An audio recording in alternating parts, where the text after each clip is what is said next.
Don't let their limitations become your crux. When we are in a closer relationship with someone, a friend, a family member, a partner, a boss, we would begin to see what we would call or interpret as shortcomings or weaknesses. We all have them. Perhaps aspects of how they think or behave hinders connection in that relationship or is a barrier for deeper intimacy. Perhaps you have a boss that is not as easygoing or understanding as you would like, and it just brings a lot of unnecessary friction to your encounters and interactions with that person. Or perhaps you have a parent who's very fearful and cynical and paranoid, and that affects your relationship with them and how they interact with you. Or maybe you even have a partner who has specific triggers in a certain area. I remember in a previous romantic relationship, I allowed one of my partner's specific triggers to get under my skin and bother and affect me to a very great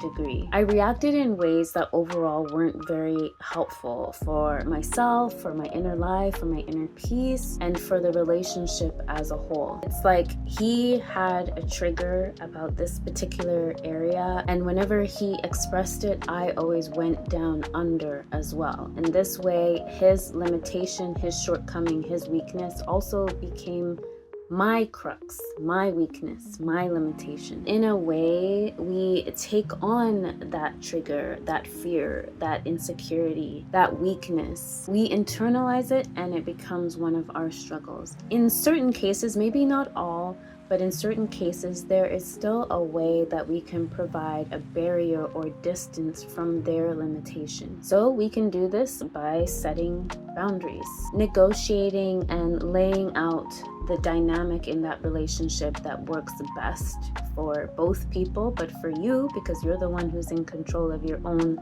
life, what works best to create a greater sense of peace and health for you. For example, if you notice that your partner gets triggered a lot at sporting events or games, you can set a boundary that you're not going to attend games with them until they work through that problem and there's some improvement in that area. If your dad is cynical and has a lot to say about your dating life, you can set a boundary that maybe you don't share about your dating life with him, or maybe you only share certain details.